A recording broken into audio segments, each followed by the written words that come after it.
Hello friends, কেমন আছো সবাই? আশা করছি সবাই ভালো আছো। আবারও চলে এসেছি টিপসের ভিডিও নিয়ে। নতুন নতুন টিপসে তো অবশ্যই চ্যানেলটি সাবস্ক্রাইব করে আমার পাশে থাকবেন। ভিডিওটা দেখতে থাকুন, আশা করছি ভালো লাগবে। ভালো লাগলে ফ্রেন্ডস এবং ফ্যামিলির সঙ্গে শেয়ার করবেন। চলে আসছি প্রথম টিপসে। দেখুন, আমরা যে সাওয়া বা পেটিকোট এগুলো পরে থাকি শাড়ির সঙ্গে কি হয়, এগুলো যেহেতু দুদিকে দড়ি লাগানো থাকে, আর দড়িগুলো কি হয় একদিক থেকে ছেড়ে গিয়ে একদিকে টান পড়লে কিন্তু ওটা সরে চলে যায় ভিতরের দিকে, আবারও কিন্তু নতুন করে দড়ি লাগাতে হয়। তাই দেখুন, আমি একটা পুরানো কাঁচি নিয়েছি, যে কাঁচিতে একদম ধার নেই, ধারটা পড়ে গেছে। সেই কাঁচি একটা নিয়েছি, নিয়ে দেখুন যেখান থেকে দড়িটা আমরা পরাই সেই দড়িটার ঘরটা থেকে আমি এভাবে কাঁচিটা নিয়ে নিলাম, নিয়ে আস্তে আস্তে দিয়ে কাঁচির গায়ে আমি লাগিয়ে নিলাম যে দড়িটা আমি লাগিয়েছিলাম শাড়ির মধ্যে। সেটা নেওয়ার পরে কি করছি দেখুন, আস্তে আস্তে করে হালকা করে কিন্তু এইভাবে আমি দেখুন আস্তে আস্তে টেনে আনছি দড়িটা। নেওয়ার পরে কী হবে, দড়িটা কিন্তু আমাদের কোনো রকম আর নতুন করে পরাতে লাগবে না, সময়ও নষ্ট হবে না। অবশ্যই টিপসটা অ্যাপ্লাই করবেন। চলে আসছি পরবর্তী টিপসে। দেখুন বন্ধুরা, ঢ্যাঁড়স যখন আমরা বাজার থেকে কিনে আনি কি হয়, শুকিয়ে যায়, রোদ্দুরেতে বিক্রি হয়। বাজার থেকে কিনে আনার পরে কি হয়, যখন ভাজা করতে যাব বা রান্না করতে যাব তরকারি, তখনই ভালো লাগে না শুকনো ঢ্যাঁড়স আমাদের রান্না করতে। তাই শুকনো ঢ্যাঁড়সটা কীভাবে খুব একদম কিন্তু টাটকা করে নিতে পারি, দেখুন আমাদের বাড়িতে বরফ আছে, বরফ দিয়ে দিচ্ছি। আপনারা চাইলে ফ্রিজের ঠান্ডা জলও দিয়ে কিছুক্ষণ রাখলে, দেখুন ভিজিয়ে রাখলে একদম কিন্তু ঢ্যাঁড়সটা সতেজ হয়ে যাবে একদম। ঢ্যাঁড়সটা কোনো রকম শুকনো লাগবে না। এরপরে ধুয়ে রান্না করলে আমাদের কিন্তু ঢ্যাঁড়সটা একদমই টাটকার মতো আমরা খেতে পারবো। দেখুন একদম কিন্তু টাটকা টাটকা একদম ঢ্যাঁড়স আমরা পেয়ে যাচ্ছি। অবশ্যই ভিডিওটা বাড়িতে অ্যাপ্লাই করবেন। চলে আসছি পরবর্তী টিপসে। কোনো সময় বন্ধুরা, আমরা যখনই রান্না করি, ভাতটা বসিয়ে হয়তো অন্যান্য কাজে আমরা চলে যাই, ভাতের গ্যাসের ফ্লেমটা কিন্তু একদমই হাই হয়ে থাকে। আর তাই দেখুন কিচেন স্ল্যাবসের উপর ফ্যানটা, যে ভাতের মাড়টা হয় সেই মাড়টা পরে কিন্তু নোংরা হচ্ছে, আর সময় কিন্তু আমাদের অনেকটা খরচ হয়ে যাবে এই যে ফ্যানটা পড়ছে কিচেন স্ল্যাবসের উপর, এটা পরিষ্কার করতে। আর দেখুন বন্ধুরা, একটা থালা আমি দিয়ে দিয়েছি, দিয়ে থালাটা গ্যাসের ওভেনের নিচে রেখে দিয়েছি। দিলে কি হবে দেখুন বন্ধুরা, থালার উপরে কিন্তু গ্যাসের মাড়টা পড়ছে। যখনই ভাতটা বসাবে বন্ধুরা, তখন কিন্তু গ্যাসের ফ্লেমটা একদম লো আঁচে রেখে দেবেন, গ্যাসটাও আমাদের খরচা কম হবে। চলে আসছে পরবর্তী টিপসে। আর যখনই আমরা বাচ্চাদের পড়তে বসাই, বই বলুন খাতা বলুন, যখনই দেখুন আমরা বাচ্চারা পড়ে, তখন কিন্তু বিকাল সময় বা পড়ার সময় পড়তে বসলে ফ্যানের হাওয়ায় কিন্তু পেজগুলো উঠতে থাকে, ঠিকমতো পড়তে পারে না, লিখতেও পারে না, অনেকটা অসুবিধা হয় বাচ্চাদের। আর তাই দেখুন আমাদের একটা আমরা কাজ করে নিতে পারি, আমাদের বাড়িতে কিন্তু এই জিনিসটা আছে, সেই জিনিসটা দিয়ে কিন্তু আমরা এই যে খাতা বা বইয়ের পৃষ্ঠা উঠছে, এগুলো কিন্তু আমরা একদমই বন্ধ করে দিতে পারি। কোনো রকম কিন্তু আমাদের এই পেজগুলো উঠবেই না। এই জিনিসটা দিয়ে যদি আমরা আটকে রাখি, দেখুন আমাদের প্রায় সবার বাড়িতে কিন্তু এরকম পেন থাকে। পেনের ঢাকাগুলো আমাদের কাজে লাগে না, আমাদের পড়ে থাকে বা ফেলে দিই।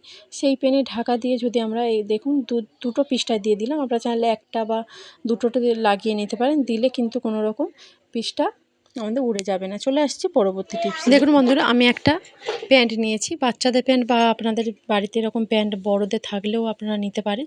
তো এই প্যান্টগুলো ছিঁড়ে যায় বা কালার চটে যায়, আর কোনো কোনো জায়গা হয়তো ছোটো ছোটো ছিদ্র হয়ে গেছে, আমরা কী হয় ফেলে দিই, কোনো কাজে লাগে না। দেখুন আমি একটা ওয়াইপার নিয়ে নিয়েছি, নিয়ে কী করছি, যে প্যান্টের যে দড়িটা লাগানো আছে সেই দড়িটার মধ্যে ভালো করে কিন্তু টাইট করে এইভাবে আমি এটাকে বেঁধে দেবো। তো প্যান্টের দড়িটা বেঁধে দেওয়ার পরে কী করব, দেখুন এটা নিয়ে আমরা কী করব।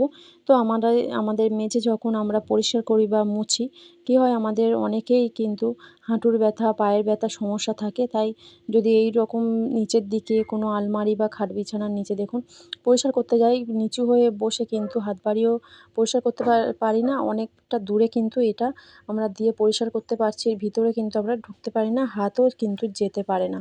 তাই যদি এইভাবে যদি আমরা ভালো করে পরিষ্কার করে নিতে পারি, দেখুন কতটা নোংরা বেরিয়েছে, আর ভালো করে কিন্তু আমরা এটাকে দিয়ে মুছে নিতে পারবো। কোনো রকম আমাদের হাঁটুর ব্যথা বা কোমরের ব্যথা সমস্যা হবে না। সুন্দর করে দেখুন মুছে নিচ্ছি, আলমারি বা নিচের দিকে যেগুলো হাত পায় না, সেটা দিয়ে কিন্তু ভালোভাবে কিন্তু কতটা নোংরা বেরিয়েছে দেখতেই পাচ্ছেন আপনারা। যখনই মোছা হয়ে যাবে, এই প্যান্টটা ধুয়ে ভালো করে পরিষ্কার করে রেখে দিলে আবারও আমাদের যখনই পরিষ্কার করতে লাগবে, তখন আমরা এটাকে পরিষ্কার করে নিতে পারবো না এই প্যান্টটা দিয়ে।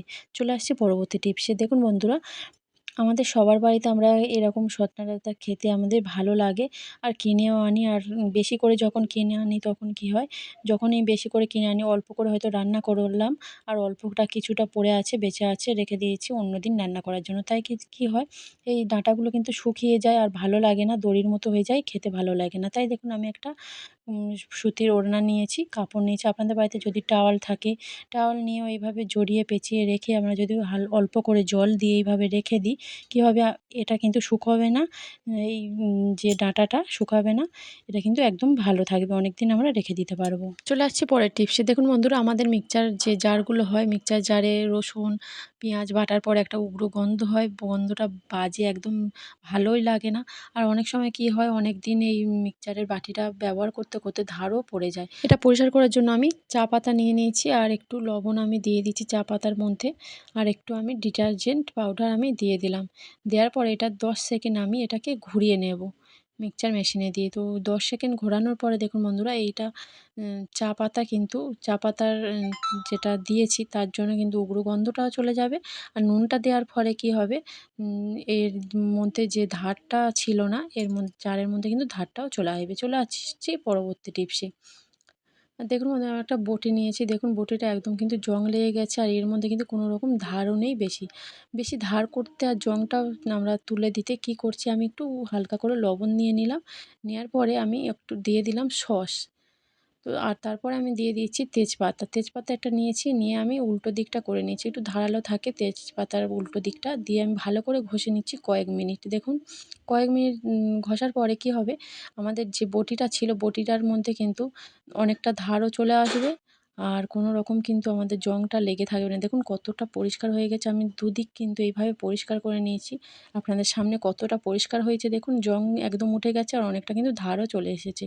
চলে আসছি পরবর্তী টিপসে। আমি দেখুন কয়েকটা নেল পালিশ নিয়েছি আর নেল পালিশটা পরার পরে কি হয়, আমরা যখন এইভাবে পরার পরে রেখে দিই, রেখে দেওয়ার পরে ওর কিন্তু ঢাকাটা চেপে কিন্তু অনেক সময় আমরা খুলতেই পারি না, একদম কিন্তু একদম এঁটে যায়, টাইট হয়ে যায়, খোলাই যায় না। তাই দেখুন যখনই আমরা এরকম নেল পালিশটা পরবো, পরার পরে একবার, বেশিবার দিতে হবে না বন্ধুরা, অল্প করে নারকেল তেল আমি দিয়ে দেখুন ঢাকার ওখানে দিয়ে দিলাম, লাগিয়ে দিলাম। দেওয়ার পরে কি হবে, এই যে নারকেল তেলটা দেওয়ার ফলে কিন্তু নেল পালিশটা যখনই আমরা পরবো খুলতে কিন্তু অসুবিধা হবে না। চলে আসছি পরবর্তী টিপসে। দেখুন বন্ধুরা, কয়েকটা ডিম আমি সিদ্ধ করে নিয়েছি আর ডিম সিদ্ধ করার পরে দেখা যায় অনেক সময় ডিমের যে খোসার সঙ্গে পাতলা লেয়ার যে সাদা অংশটা, ওটা কিন্তু খোসাটা তুলতে গেলে উঠে যায়। তাই দেখুন এইভাবে যদি আমরা নাড়িয়ে দুটো, দেখুন থালার মধ্যে নাড়িয়ে নিয়ে কিন্তু খুব সুন্দর করে আমি ডিমের খোসাটা তুলে নিলাম। ভেঙেও গেল না, খুব সুন্দর করে কিন্তু আমরা এটা রান্না করতে পারবো। অবশ্যই টিপসটা অ্যাপ্লাই করবেন।